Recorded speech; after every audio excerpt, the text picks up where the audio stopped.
The rest of the trip was nice. I had 2 days of work, so I could accompany Mia to travel around the beautiful country. Mia was very active during her time in Switzerland. As a result, she was very tired and slept most of the time during our flight back to Jakarta. After we claimed our baggage, I told Mia that I would go on another business trip to Asian countries, so we parted our ways. About 1 month later, my mother visited me in Hong Kong, and she asked about Mia. Naturally, she couldn't understand why we were so cold to each other. Perhaps she had suspected our fake relationship. Nevertheless, she gave me an invitation. Apparently, one of Putra Power Plant's employees would marry in that facility. I had no idea how my mother could get a wedding invitation for me, but I listened to her and visited Putra Power Plant on the wedding day. It was a cloudy day. When I arrived in the afternoon, the garden wedding ceremony was already over. I saw children running around in the garden.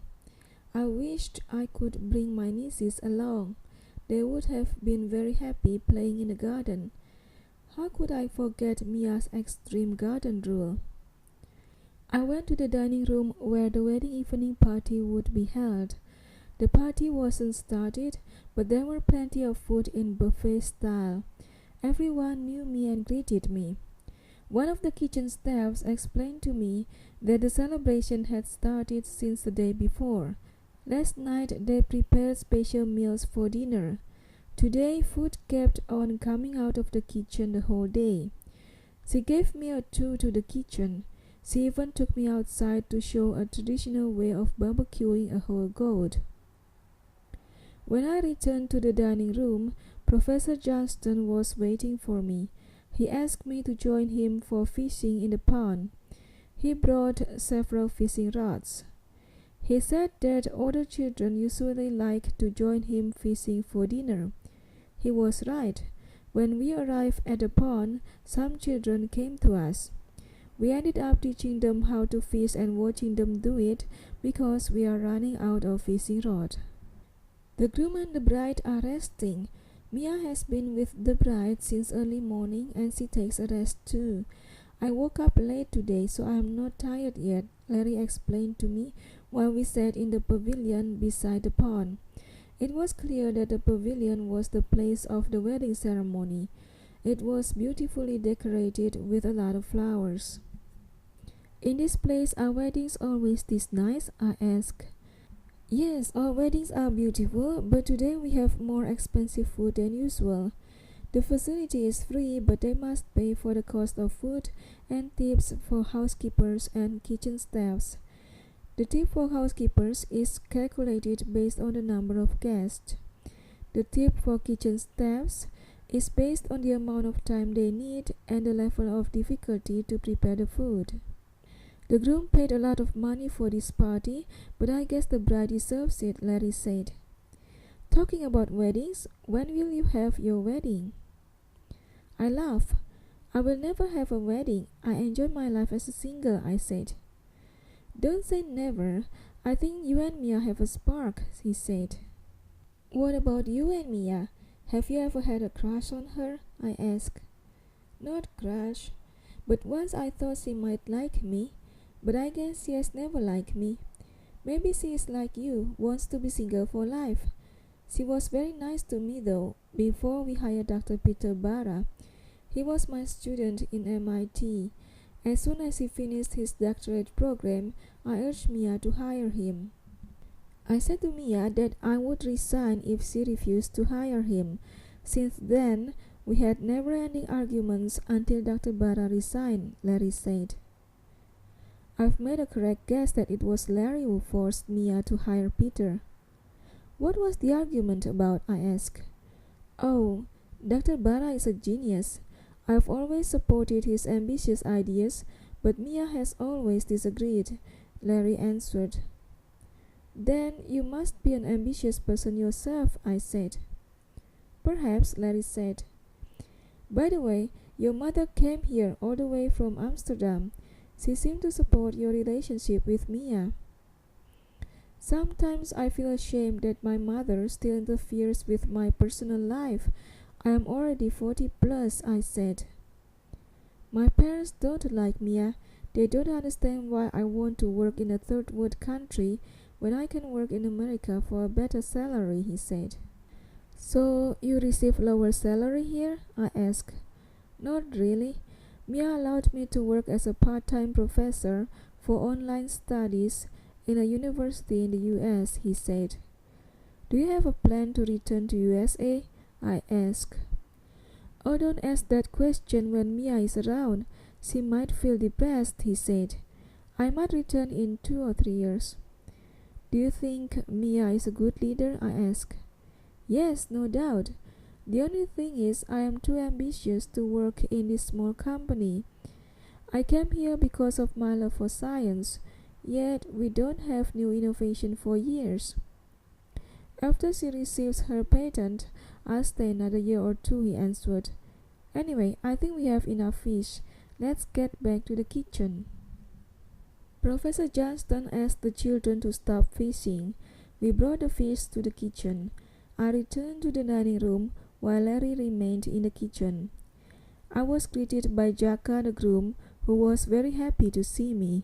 He was one of the engineers who have followed Mia from the beginning.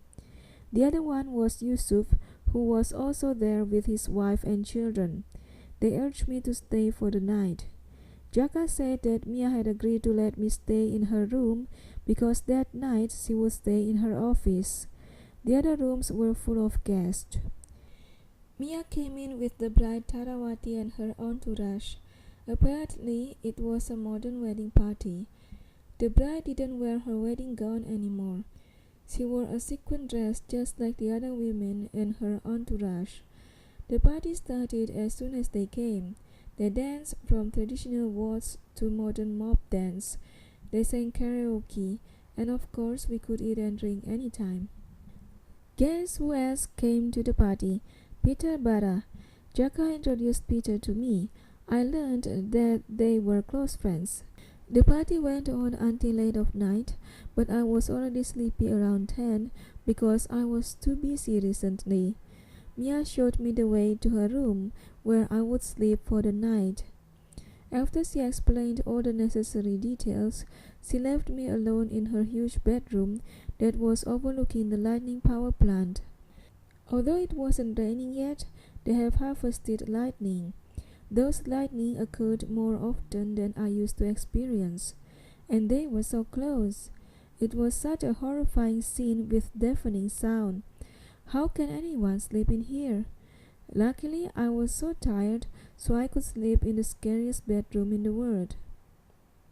Not for too long, though. I woke up around 2 in the morning. The rain was pouring down hard and the lightning was fierce. It was such a depressing room. I couldn't stand it anymore. The bedroom was on the second floor. I remembered I saw a balcony overlooking the whole garden, located in front of the elevators. I decided to go there. I went out of the bedroom, through the corridor, through the automatic door, and I saw the balcony. There was someone in the balcony. As I walked closer, he turned his head. It was Peter. He smiled when he saw me. He was smoking. I usually mind standing beside a smoker, but this time I would rather have a companion than being alone in this scary place. You can't sleep too? Do you mind if I smoke? Peter asked. No, I answered. I thought you are used to seeing and hearing lightning. Do you think there are more lightning here than in the nature? Yes, of course. Once you understand how a lightning is formed, you can easily make the environment less conducive or more conducive for lightning to occur, he said. Yeah, easy for a genius like you and those other geniuses in this place, I said in my thought. It seems you cannot sleep because of lightning. I cannot sleep because of other reason, he said, and he resumed his smoking. What else could make someone awake at this hour? Unless... But he said he had a girlfriend. Was it because of Tara? I asked. He laughed at my question. No wonder people say you and Mia are so compatible. You can read mind just like her, Peter said. Can she read mine? I asked. Yes, Mia is an awesome woman, a pretty one too. Once I thought it would be wonderful if I could marry her, but she turned out to be my greatest nightmare. She disliked me from the beginning. She discriminated me. I thought she would respect me because I am smart. I got a scholarship to study doctorate program in MIT and finished the program with a cum laude. I could have gotten a better job somewhere else, but in the name of science I accepted her low salary offer. I was too naive. I listened to Larry's plea to accept her offer. I admired Larry and he was very good to me, but I shouldn't come here, he said.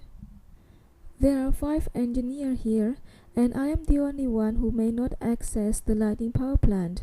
I may not see the control room, I may not see the water tanks, I may not even swim in the saltwater pool that is restricted to engineers only except me, he said. Well, I wouldn't want to swim in that pool beside the water tanks used for harvesting lightning. I'd rather swim in the fish pond, but of course I didn't say what I thought. But there's nothing more heartbreaking than falling in love with your friend's girlfriend. Tara is the sweetest woman I've ever met. She's the most beautiful woman, Peter said. I remember you said that you have a girlfriend, I said. Yes, but I don't love her. My girlfriend is pretty, clever, perfect, but I love Tara, Peter said. Okay, this is what makes life so complicated, I said in my thought. Does Tara know that you love her? I wondered. I don't think so, he answered. When I met her, she was already Jaka's girlfriend. This kind of love, I can only keep it to myself. Then he talked again about his life at Putra Power Plant. The more I listened, the more I agreed with Peter that Mia has treated him unfairly. And the more I thought Mia was unfair, the more depressed I became. The climax was when Peter offered to walk me to the bedroom, and the security guard couldn't let him get in to the corridor that led to Mia's bedroom. By the time I entered the bedroom, I was so mad at Mia. I decided to pick up my belongings and return home immediately. The rain was still pouring down and the lightning was ferocious. I had to be very stupid to drive out with lightning so close by. Luckily, I was safely home. At home, I called my sister Priscilla, who was very close to me. I told her everything. Isaac, I've never thought that you've fallen in love with her, and I thought she was just a fake girlfriend, Priscilla said. No, I don't love her, I denied. That whole day I was so mad and depressed. My bad mood continued on Monday morning. Fortunately, I had freed the day from any meeting. I sat gloomily in my office, unable to do anything. Edo came into my office. If you have any reports, just put them on the table. I'll read them later, I said to him. He put a newspaper on my table and said, I thought you might be interested with the news. I lazily leaned forward and read the heading. Dr. Peter Barra, the first person to invent a lightning power plant. I suddenly changed 180 degrees. My mind was alert. My laziness was gone. I stood up without any reason. I walked around the room. I called my superior and told him that I took a personal day off, and I drove to Putra Power Plant. What if Mia wasn't the evil queen as described by Peter? What if Peter was the bad guy? Suddenly, there was a glimpse of hope that Mia wasn't that bad.